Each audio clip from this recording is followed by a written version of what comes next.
नमस्कार दोस्तों, जिया डिफेंस में आपका स्वागत है। दोस्तों, चिनूक को उठाने में सक्षम इंडियन एयरफोर्स का शक्तिशाली Mi-26 हैवी लिफ्ट हेलीकॉप्टर को रूस की मदद से ओवरहॉल करने के लिए तैयार किया जा रहा है। जी हां दोस्तों, ट्रिब्यून की रिपोर्ट के अनुसार भारतीय वायुसेना इंडियन एयरफोर्स के सोवियत मूल के Mi-26 हैवी लिफ्ट हेलीकॉप्टर के बेड़े जो वर्षों से खड़े थे में बड़े बदलाव की तैयारी है। दोस्तों, रूसी विशेषज्ञों की सहायता से चंडीगढ़ में number 3 base repair depot BRD में ओवरहॉल किया जाएगा। भारतीय वायुसेना के एक वरिष्ठ अधिकारी ने खुलासा किया है कि रूसी विशेषज्ञों की एक टीम ने परियोजना के विवरण पर चर्चा करने के लिए हाल ही में 3 BRD का दौरा किया था। ये अनुमान लगाया गया है कि ओवरहॉल को अंतिम रूप 3 महीने के भीतर दिया जाएगा। अनुबंध पर हस्ताक्षर करने के 1 साल के भीतर प्रक्रिया पूरी होने की उम्मीद है।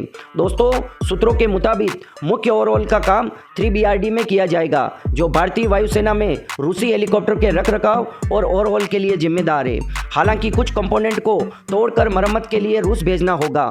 इससे पहले इन हेलीकॉप्टर को ओवरहॉल के लिए रूस भेजा गया था। हालांकि इस प्रक्रिया में कुछ साल पहले देरी हुई, जिसके परिणाम स्वरूप उनका तकनीकी जीवन समाप्त हो गया और वे निष्क्रिय हो गए। दोस्तों, 1985 से परिचालन में या ऑपरेशनल में बेड़े के रखरखाव को चुनौतियों का सामना करना पड़ा।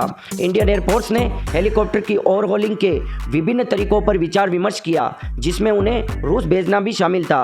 अंततः भारत में उनकी ओवरहॉलिंग को सबसे व्यवहार या वायबल विकल्प माना गया। यह हेलीकॉप्टर चंडीगढ़ स्थित भारतीय वायुसेना की नंबर 3 126 हेलीकॉप्टर यूनिट द फेदरवेट्स का हिस्सा है, जो हाल ही में खरीदे गए अमेरिकी निर्मित CH-47 Chinook heavy lift helicopter का भी संचालन करती हैं।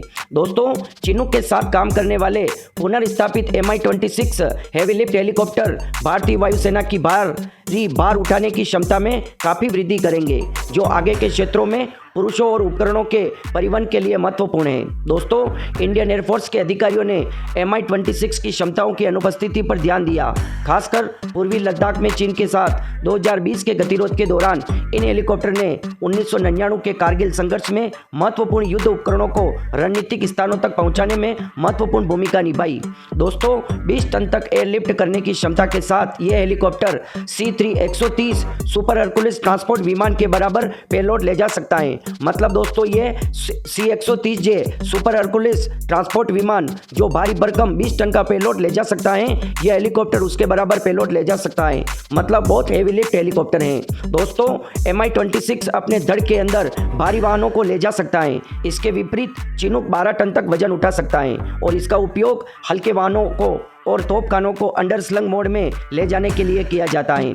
दोस्तों, वास्तव में 2002 की शुरुआत में अमेरिका ने अफगानिस्तान के एक पहाड़ से 2 क्षतिग्रस्त अमेरिकी सेना के MH-46E चिनूक हेलीकॉप्टर को पुनर्प्राप्त करने के लिए एक नागरिक Mi-26 हेलीकॉप्टर को पट्टे पर लिया था और इस हेलीकॉप्टर पर लेके आया गया चिनूक हेलीकॉप्टर को।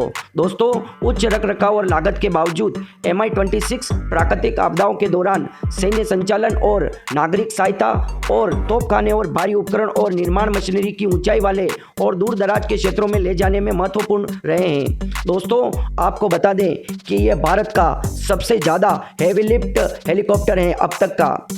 मतलब भारतीय वायुसेना कई दशकों पहले भारी भरकम इस हेवी लिफ्ट हेलीकॉप्टर का उपयोग करती थी।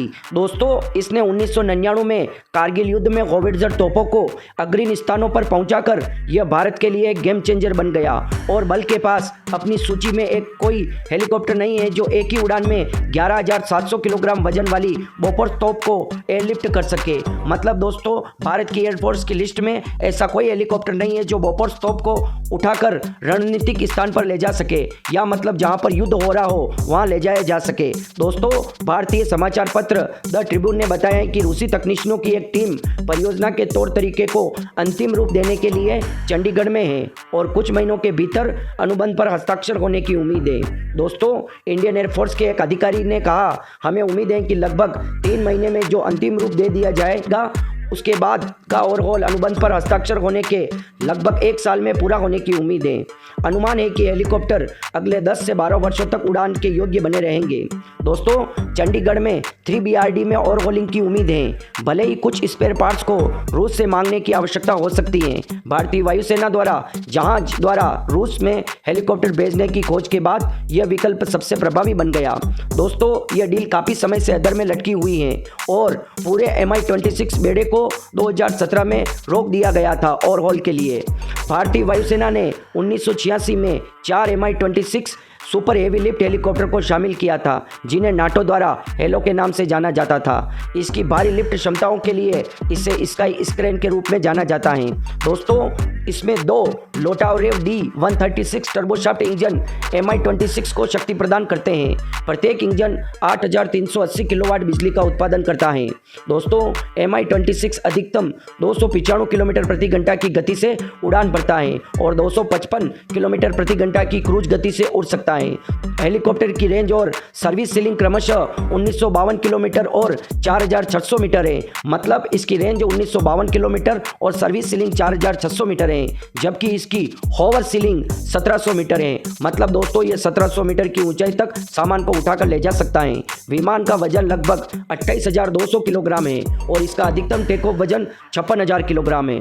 दोस्तों, पहली बार 1980 में निर्मित Mi-26 को तात्कालिक सोवियत संघ द्वारा डिजाइन और निर्मित किया गया था। Mi-26 विशाल है। इसका धड़ 110 फीट लंबा और अधिकतम कुल लंबाई 131 फीट। घूमने वाले रोटर्स के साथ हेलो 22 टन तक वजन उठा सकता है। दोस्तों, Mi-26 में 82 लड़ाकू सैनिक या 100 से अधिक नागरिक रख सकते हैं। मतलब दोस्तों, एक ट्रांसपोर्ट विमान के बराबर 82 लड़ाकू सैनिक जो हथियारों के साथ बैठते हैं, और अगर आम नागरिक को बिठाएं तो 100 से ज़्यादा इनको लेकर जाया जा सकता है। दोस्तों, Mi-26 की सबसे प्रभावशील विशेषताओं में से एक इसकी इंजन लोड शेयरिंग तकनीक है। यहाँ तक कि अगर किसी एक इंजन में खराबी हो तो भी हेलीकॉप्टर उड़ान जारी रख सकता है, जिससे यह सुनिश्चित होता है कि अप्रत्याशित तकनीक कठिनाइयों के बावजूद महत्वपूर्ण मिशन अभी भी पूरे किए जा सकते हैं। मतलब दोस्तों, इसके एक इंजन में खराबी होने की वजह से यह हेलीकॉप्टर क्रैश नहीं करता है, बल्कि मिशन को पूरा करता है। 1990 के दशक में जुड़वा इंजन वाला रोटरी बेड़ा खराब सेवा क्षमता के कारण फंस गया था, जिसे अक्सर USSR के विघटन के लिए जिम्मेदार ठहराया गया था। 1990 के दशक में 4 में से 3 हेलीकॉप्टर जमीन पर थे। साथ ही हेलीकॉप्टर का भी कम उपयोग किया गया। प्रति हेलीकॉप्टर 50 घंटे प्रति माह की अनुमानित उपयोग दर के मुकाबले हेलीकॉप्टर ने प्रति माह लगभग 11 से 22 घंटे तक उड़ान भरी। दोस्तों, प्रत्येक ओवरहॉल के लिए हेलीकॉप्टर को अत्यधिक समय लेते हुए रूस जाना पड़ता था। यह भारतीय वायुसेना के लिए चिनूक को चुनने के लिए प्राथमिक कारणों में से एक था। दोस्तों, चिनूक हेलीकॉप्टर को चुनने का कारण इसलिए था क्योंकि हर बार इसको ओवरहॉलिंग और मेंटेनेंस के लिए रशिया भेजना पड़ता था। दोस्तों, और यह भी एक उड़ने वाली गाय जो इस हेलीकॉप्टर को इसके विशाल आकार के लिए दिया गया एक नाम है, यह है कि यह तेल निगलने वाला है। दोस्तों, यह मतलब तेल का बहुत ज़्यादा उपयोग करता है, ईंधन अधिक से अधिक इस्तेमाल करता है। इसलिए भी दोस्तों नए हेलीकॉप्टर की तलाश की गई। कम सेवा क्षमता, USSR के विघटन और रूस और यूक्रेन के बीच संबंधों में खटास के कारण हुई 2020 में चीन के साथ पूर्वी सीमा पर तनाव के दौरान Mi-26 की कमी महसूस की गई थी। दोस्तों, आपको बता दें कि रशिया और यूक्रेन के बीच मनमुटाव पहले से ही हो गया था और दोस्तों यूक्रेन USSR का पार्ट था, मतलब रशिया का ही एक भाग था। पर दोस्तों, मनमुटाव की वजह से आधी टेक्नोलॉजी यूक्रेन के पास चली गई और आधी टेक्नोलॉजी रशिया के पास रही, जिसके कारण दोस्तों इसके मेंटेनेंस और पार्ट्स में उस समय काफ़ी दिक्कतों का सामना करना पड़ रहा था। और ओवरहॉलिंग के लिए जब इस हेलीकॉप्टर को रशिया भेजा जाता था तब भी दोस्तों बहुत अधिक समय लग रहा था। इस वजह से भारत ने चिनूक हेलीकॉप्टर को खरीदा। पर दोस्तों, जिस समय हॉविट्ज़र तोपों को LAC पर तैनात करना पड़ा, उस समय Mi-26 हेलीकॉप्टर की कमी महसूस की गई और फिर ये फैसला किया गया कि इन हेलीकॉप्टर को ओवरहॉल किया जाएगा, जिससे इनकी उम्र 10 से 12 वर्षों तक बढ़ जाएगी। फिर इनको चीन के खिलाफ इनका उपयोग किया जाएगा, ताकि युद्ध के समय आसानी से हॉविट्ज़र तोप और हथियारों को सीमा पर आसानी से और कम समय में तैनात कर सके। दोस्तों, बहुत से लोगों को या आपको पता नहीं होगा कि भारतीय वायुसेना पहले Mi-26 हेवी लिफ्ट हेलीकॉप्टर का उपयोग करती थी। और जिसको पता हो कि भारतीय वायुसेना Mi-26 हेलीकॉप्टर का उपयोग 4 दशक पहले करती थी, वह कमेंट बॉक्स में ज़रूर लिखें। और चैनल को लाइक शेयर और सब्सक्राइब करें, बेल आइकन को ऑन करें ताकि वीडियो बनाते ही आपके पास नोटिफिकेशन आ जाए। जय हिंद दोस्तों।